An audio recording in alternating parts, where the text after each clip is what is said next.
Okay, so let's talk about the evolution of communication. The evolution of communication, I just had this gentleman, is a historian about Sparta and the Spartans. And I'm going to talk about this briefly.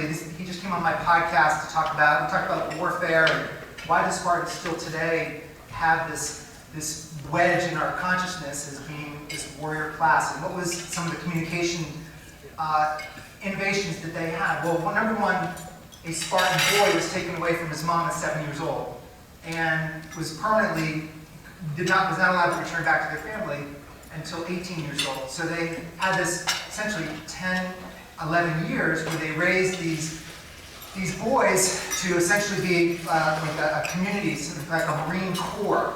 And back then, brute force and strength was a big deal. So they weren't farmers by day and warriors by night. They were warriors, period. Like that was their thing. And so brute strength and sort of the way they were aligned like this in this phalanx formation relied on brute strength. It's like a rugby scrum. And so the innovation really, the way most of them died was wounds to the groin from a spear that they carried or neck wounds. So they had a run of about 400 years where they really dominated Greece from Laconia and Macedonia. And they, largely because of the strength of these close familial units, when they were communicating in battle, literally it was a brotherly force, and that was really their innovation. It was really brute strength. So, but they eventually were taken out. They figured out, the enemy figured out a way to take down this very, very daunting force, and so that reign of brute force ended for them, and battle techniques had to change, and communication had to change, because they couldn't rely on their old ways. I was reading this book by Rod Chernow. It's up here. It was really interesting, the parallels of communication that happened here. Many of you know that Lincoln went through a series of generals, and Grant ultimately was a general that was most successful and was, in reading this book, it was interesting, he had a team of generals underneath him. So he had lieutenants that were generals, he was just the top general. And what I think, and what the book talks about, is that the communication, the ability for the North to communicate via telegraph, they sent out over 6.5 million messages during the Civil War.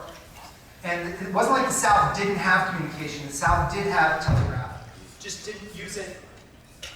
I'm going to keep talking, and I'll let you go ahead and try to figure out what's going on with the mic. Yeah, it's on. So one of the key things is that Grant was one of the first ones in history to be able to communicate over large geographic distances. So he would be in the Virginia area, and then Sherman would be down south. And there's a whole fleet of other generals as well. So, but Sherman obviously is one of the ones that he can communicate with him in real time of what the threat landscape was in areas of Georgia, Atlanta, Tennessee, and such, and he can move and adjust accordingly. And then Lincoln got that communication as well, and Stanton was the Secretary of War. So the communication, the ability to respond to threats, really, there was a lot. It's very complicated, like why the North won from like technology advantage. But I'd like to say that communication was a big part of this. And then this is Vannevar Bush, the first CIO of the United States. And I had Safi Bukal on my podcast recently. Vannevar Bush, it's a fascinating book. Everybody here should get it, especially because this guy invented the computer, he invented a lot of things, but one of the key communication breakthroughs is the invention of radar. And this radar was buried in the early 1900s. It was invented in the early 1900s. Vannevar Bush went to FDR and said, we need this radar because we're losing all of our cargo ships to the right here. We're losing tons and tons of cargo ships trying to resupply the Allies. And Vannevar went to FDR. FDR gave him the approval. The radar came online.